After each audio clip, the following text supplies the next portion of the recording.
Halo guys, assalamualaikum warahmatullahi wabarakatuh. Jadi kita di video ini ngevlog santai ya, ngobrol-ngobrol santai terkait kesibukan saya di bulan semalam itu, di bulan 12 apa-apa saja yang kita lakukan. Jadi ini kita sekarang lagi ada di kolam saya, lagi di farm. Ini jadwal ngasih makan siang.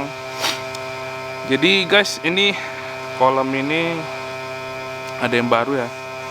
Sebenarnya bukan baru sih, ada yang pengen saya coba sih. Semalam itu kan kita tebar padatnya coba di 80, terus kita coba di 100. Berjalan mulus, bagus. Tapi saya pengen gitu, sampai batas mana sih kepadatan ikan nila di dalam sistem bioflok ini. Nah, jadi makanya saya coba sekarang di kolam yang ini, yang warna coklat airnya itu di kepadatan 300 ekor per meter kubik. Nah, kalau yang hijau ini itu yang semalam panen.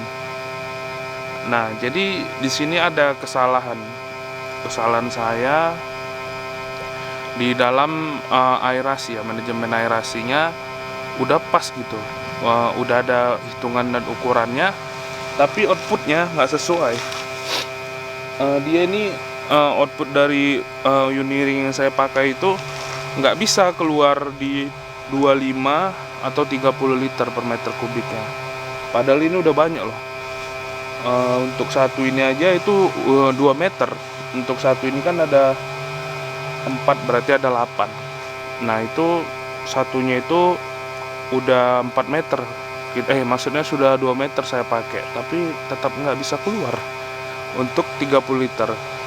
Contohnya gimana dia nggak bisa keluar? Nah, itu di dinamonya, di AMR-nya, dia itu balik udaranya, itu suara mesinnya itu jadi kasar, dia jadi kayak kekurangan daya. Begitu saya besarin, balik dia jadi kayak turun naik wattnya. Itu dia jadi balik, itu kan bahaya sih. Nah, itu jadi ini makanya kenapa saya bongkar. Nah, itu cuman saya pasang cuman sedikit karena juga ikannya sedikit ya. Udah ikannya sedikit, ini mau saya rombak dulu, maksudnya ini mau saya bongkar, saya ganti Uniring yang 25/16. Itu udah saya beli Uniringnya, itu pakai konektor setengah. Dan juga kesalahannya yang di sini tuh itu bocor ya. Itulah kalau kita pakai lem-leman, semuanya dilem, jadi bocor dia. Nah, itu juga salah satu kesalahan di sini. Jadi kalau untuk melakukan padat tebar yang bagus ya, semuanya kan sektor harus mendukung. Itulah kira-kira. Jadi guys, saya ada juga ini ya, budidaya ikan nila di kolam tanah.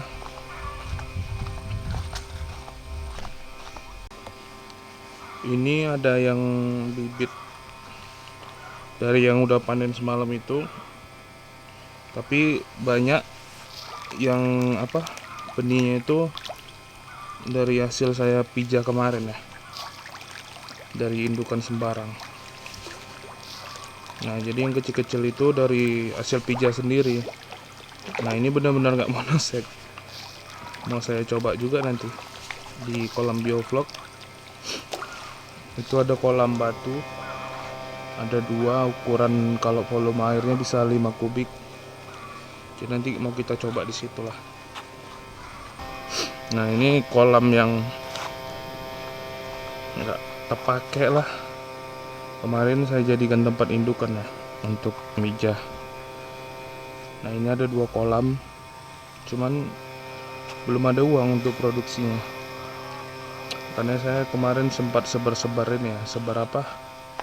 brosur untuk yang mau invest, tapi masih pada nanya ya. Mungkin ya nggak apa-apa sih. Mungkin kawan-kawan ada yang masih takut ya, karena belum terlalu kenal kan. Tapi ya pasti nanti ada sih itu. Ya, mudah-mudahan rezeki saya pun bagus kan, jadi bisa mainkan 2 kolam ini. Soalnya ini kan modal untuk pakannya itu besar sih. Kalau untuk mesin dan yang lain-lainnya itu nggak terlalu besar ya. Tapi kalau modal pakan itu yang luar biasa. Nah ini jadi tempat biawak lah ini. Nah itu. Nah itu teman-teman.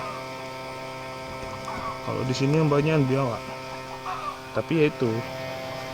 Kalau banyak biawak biasanya nggak banyak ular ya. Tapi kalau nggak ada biawak biasanya banyak ular. Ya kok di sini. Cuman aman sih kalau nanti ini kalau apa harus dibuat gini ya, harus tertutup deh. Supaya untuk menghindari burung sama hama kayak gini. Makanya di tempat saya ini sampingnya pun dikasih jaring, belakang juga ditutup, di atas juga ditutup.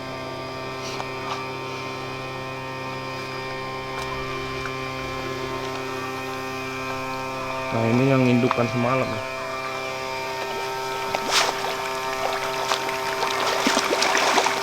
Kasih sedikit aja. Sehari paling 2 kilo. Itu kalau yang gini sehari 10 kilo ya makannya. Karena ini kepadatan 300 ya. Jadi kalau nggak salah isinya itu dari 9.000 ekor mati benih, sekarang paling tinggal 5.500 gitu. Ini pemberian pakannya ngeri ya, intensif ya. Jadi saya ngasih jadwalnya itu siangnya itu di antara jam 10 sampai jam 12, habis itu nanti sore jam 4 atau jam 5, terus nanti malam. Jadi dia sehari 3 kali. Nah ini pun juga benihnya masih ada yang belum ya. Padahal sudah umur 2 mingguan ya.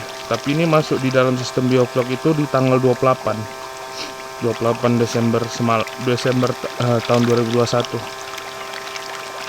Sekarang kan Januari tanggal berapa nih Bang? Tanggal 7. Nah jadi baru-baru masuk bioflok. Tapi airnya memang saya pindahin ya, dari air panenan sana pindah ke sini. Nah ini teman-teman, kita coba kasih makan ya.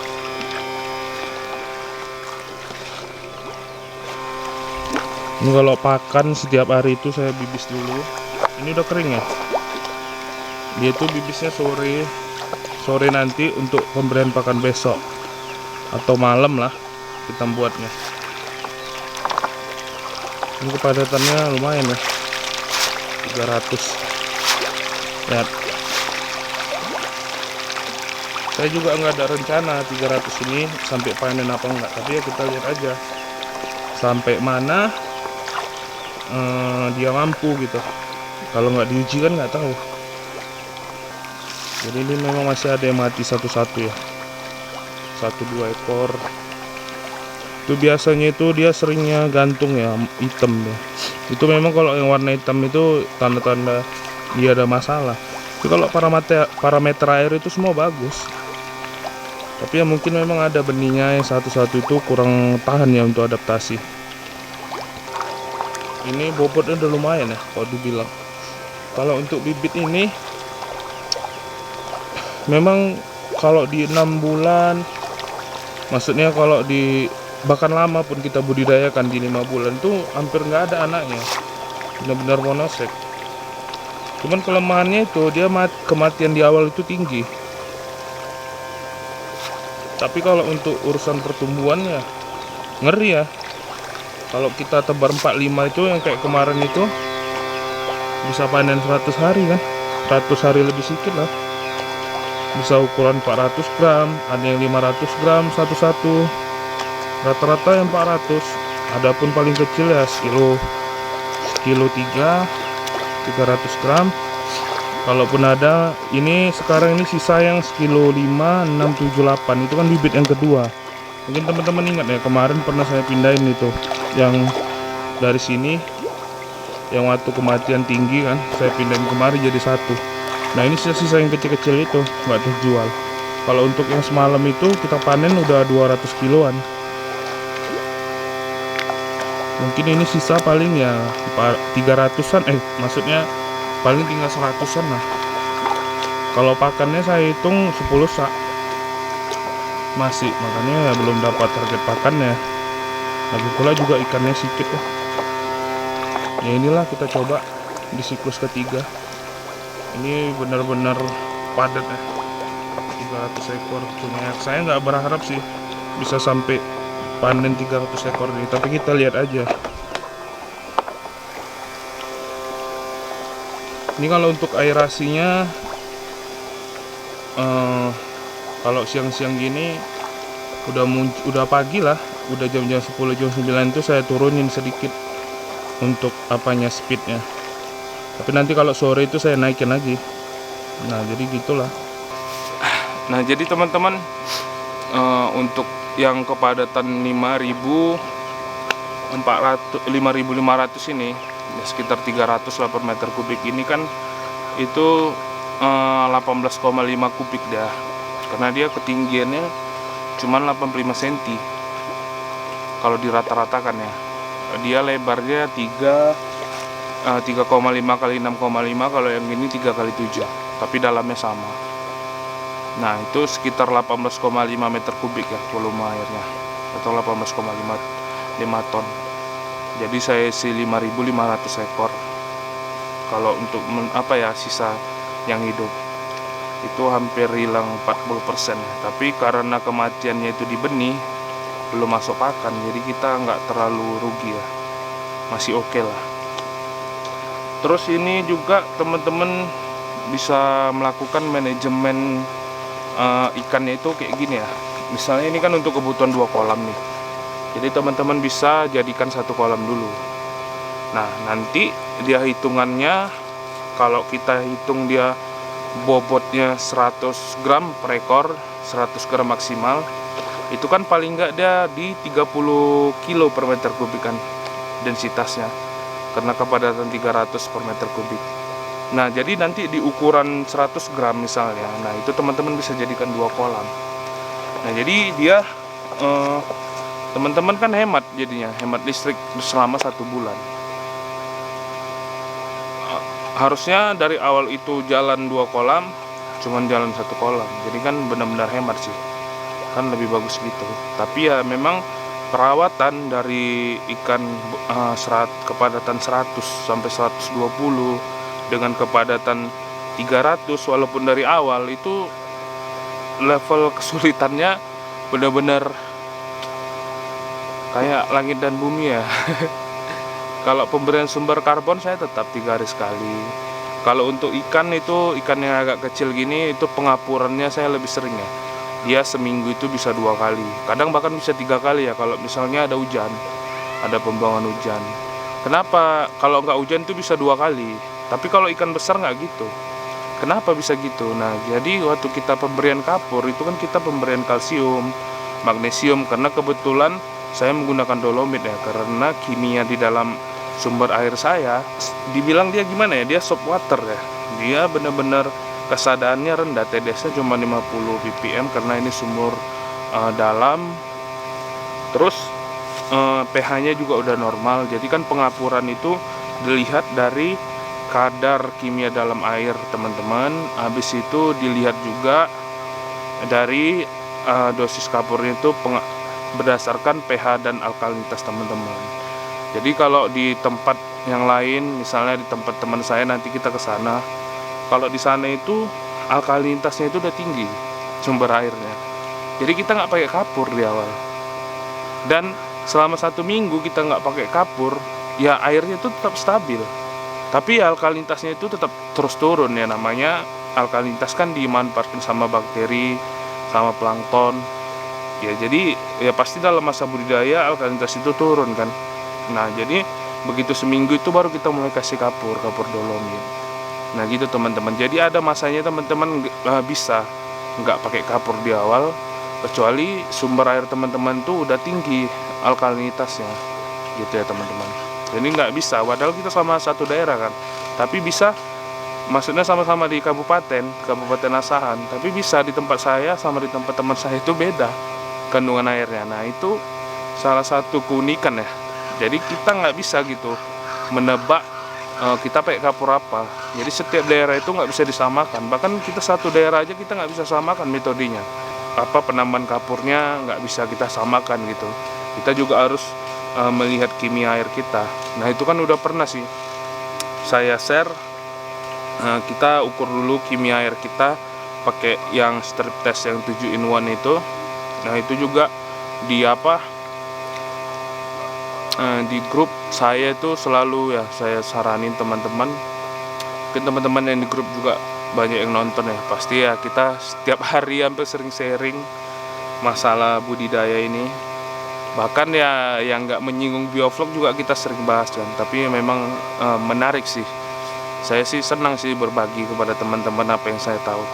Tapi teman-teman juga nggak bisa percaya sama saya 100% ya. Dan saya juga nggak bisa saya benar 100% ya. Karena saya juga bisa salah gitu. Karena saya kan bukan ahli teman-teman. Saya kan hanya modal baca. Terus saya praktekin. Nah gitu. Kalau sesuai dengan hasil prakteknya, saya pasti sampaikan sama teman-teman. Gitu kira-kira. Ini kita di kolam Mangiruan. Apa bang? Pagram. Kok masih besar ikanku loh bang? Hah? Iya. Betul lah bang. Iya. Pagram. Ada 30. 30 ada lah bang. Tapi banyak juga kok yang kasar bang.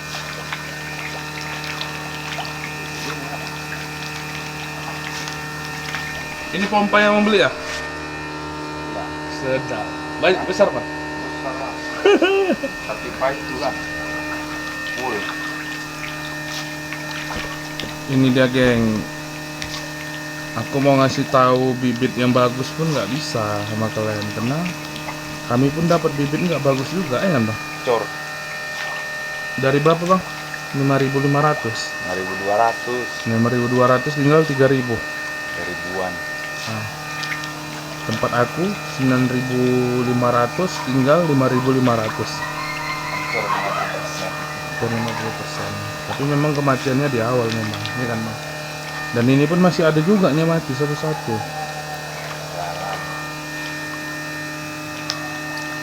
Jadi agak ini mau ngasih tahu info sama orang ini bang.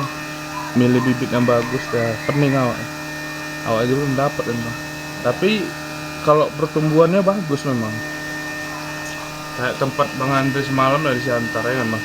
Cantik ikannya ya kan. Tapi ya itulah. Bibitnya guys. Sur guys. Jadi kita waktu bulan 12 semalam inilah lagi bangun tebak Mangiruan. Bagus kan? Inilah kalau modal siap gini, kalau tempatku masih berantakan. 4 kolam D4, 2 kolam D2. Ini kosong nih. Malam itu udah ditebas 1.200 per kolam. Tapi karena banyak mati, ini dibongkar. Kita pindahin lah ke 3 kolam ini.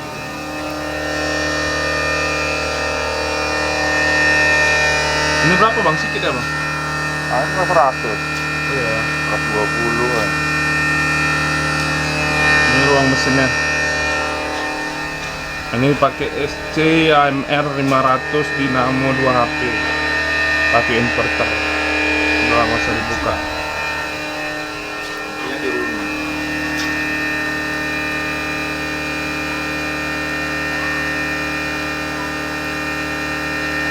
Ini pakai uniring ya, bukan batu aerasi. Yang uniring 16/10. 10/16 itulah samanya itu. Ini dia, tapi ini uniringnya yang tebel, yang dia tekanan yang gelembung halus lah. Ini dia. Makan berapa kali bang sehari bang? 3 kali. 3 kali, pagi, siang, sore. Malam nggak? Gas lah. Dan bibitnya tuh kayak gini. Samanya kita. Aku masih pematian tuh bang tiap hari. Belum selesai. Kita tengok lah nanti ya kan. Mati sehari nggak ada yang mati belum pernah. Aku pernah. Ada. Tapi habis itu mati lagi. Nggak apa-apa lah guys, jadi pelajaran. Next ke depan kita coba bibit lain aja lah. Ya kan bang? Ini apa itu? Malam itu. Oh yang dari Pematang Bandar. Nah, setelah kita coba. Biar kita ngisi yang ini sama nanti ada satu lagi tempat Bang Arif bang. Kita tes lanjut bibit ya. Nah, ada tanda-tanda jamur atau apa? Kalau kalian bilang apa? DO ya cuman coba aerasi ada kayak gini kurang DO.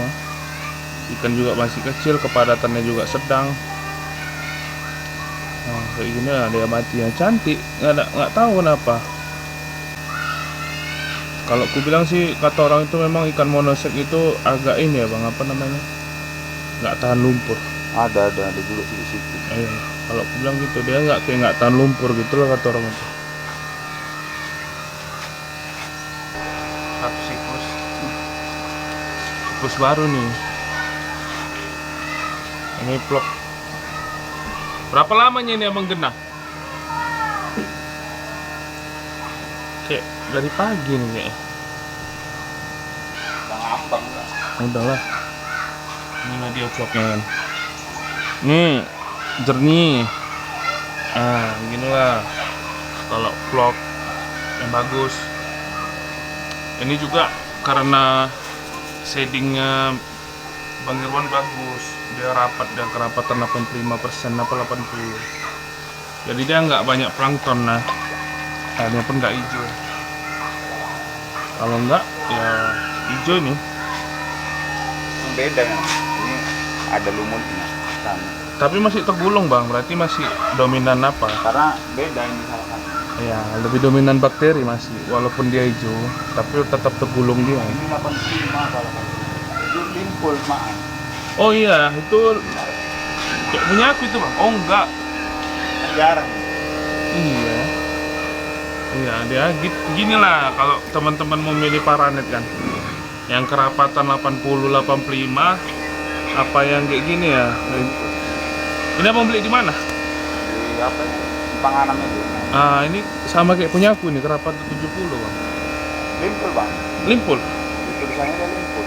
Oh ya, berarti apa yang salah ya? Punya aku berarti limpul. Gitu di airnya ada hijaunya. Iya yang itu baru. Tapi nggak apa-apa bang. Makanya asal ini sama ini. Percaya itu bulu-bulunya. Karena bantuan dari matahari masih kuat ya. Nggak apa-apa. Sabar. Oke-oke aja tuh. Ya inilah yang ku bilang tadi, air di sini dia udah tinggi alkalinitasnya. Kalau di tempatku kan nggak rendah kan, tapi kalau di sini beda, padahal satu daerah kan. Sama nanti di tempat satu lagi, Bang Arif gitu juga, ada pembangunan. Nah kita doakan lah ini, semoga Bang Iwan cepat melewati masa ikan mati, aku juga. Sabar lah. Ini guys lokasi kedua punyanya Bang Arif. Ah ini Bang Arif. Ini nampaknya sepele kan, pakai goni. Tapi udah banyak habis biaya nih. Bang. Udah capek kita ya bang. Goninya berapa nih bang habis? Sekitar 700 berapa? 750 goni. Wih, banyak juga ya. Belum selesai. Oh, siap ya. Ya, Kurang ini. kurang lebih 1000 goni. Itu airnya genang. Karena waktu membuat apa namanya kurang dalam lah ini kontrolnya untuk buat paret. Jadi mau ditambah lagi sama Bang Ari. Ini kerjanya udah berapa bulan nih? Dari bulan berapa? Bulan 12. Bulan 1 iya sebulan lah ya kan udah kelar lah. Karena masih ada problem kemarin air tapi udah selesai. Yalah mudah-mudahan yang lama ini pula nanti yang jadi ya kan jadi banyak. Nah kita tengok lah nanti, mudah-mudahan cepat selesai lah Bang Arif. Ini lubang masalahnya ini kontrolnya ini nggak nampak dah karena airnya nggak keluar ya itulah karena nggak apa dia nggak mereng lah mungkin waktu penggaliannya kan. Lagi jadi banyak kali ini biaya. Tapi gini lah, kalau kawan-kawan mau buat, sebenarnya ini biayanya murah sebenarnya ya kan bang. Lebih murah dari Buat terpal. terpal. Maksudnya kolam bulat itu lebih murah. Maksudnya jika dibandingkan sama dapat volumenya, volume air. Kan kalau volume air makin banyak, kita makin banyak tebar. Nah itu dia. Sebenarnya sih bagusan gini sih kolam, hemat biaya. Tinggal lapis terpal HDPE, selesai. Volumenya pun makin banyak. Nah ini kalau kawan-kawan mau nyontoh sih bisa sih. Inilah goninya 2 kalau di tengah. Kalau di sini nggak pernah nekan biasanya kalau untuk apanya lebarnya. Cuman daerah yang paling panjang ini yang bahaya. Yang sering pecah kalau kolam kotak itu gitu. Tapi bagus ini nggak goyang. Karena ini pasir dia, jadi duduk. Nah, oke lah ya. Jadi kegiatan kita bulan 12 semalam itu ya inilah membangun. Kalau di kisaran nih baru berapa orang lah main geoblok. Kalau ini jadi berarti aku, Bang Iwan, sama Bang Arif, sama satu lagi yang di Buntupan nih. Itulah bang. Cuman kita aja lah bang. Ya kan? Iya. Mudah-mudahan nanti banyak yang nyesel ya. Bang. Oke, amin. Kalau nggak ini sebenarnya ini lama, bukan karena apa-apanya, karena kami ini miskin, duit. Kalau ada duit, ini ya bang. Nah, karena 1 hektar lagi mau dibuka ini. Cuman karena miskin ini, gimana lah. Aku aja itu 2 kolam nganggur doang. Kan nggak besar ya kan, duitnya nggak ada, pasarnya udah ada bilang. Kita untuk jual sendiri. Cuman ya gini lah kita merintis lah. Kalau merintis harus sabar-sabar. Oke lah ya, geng.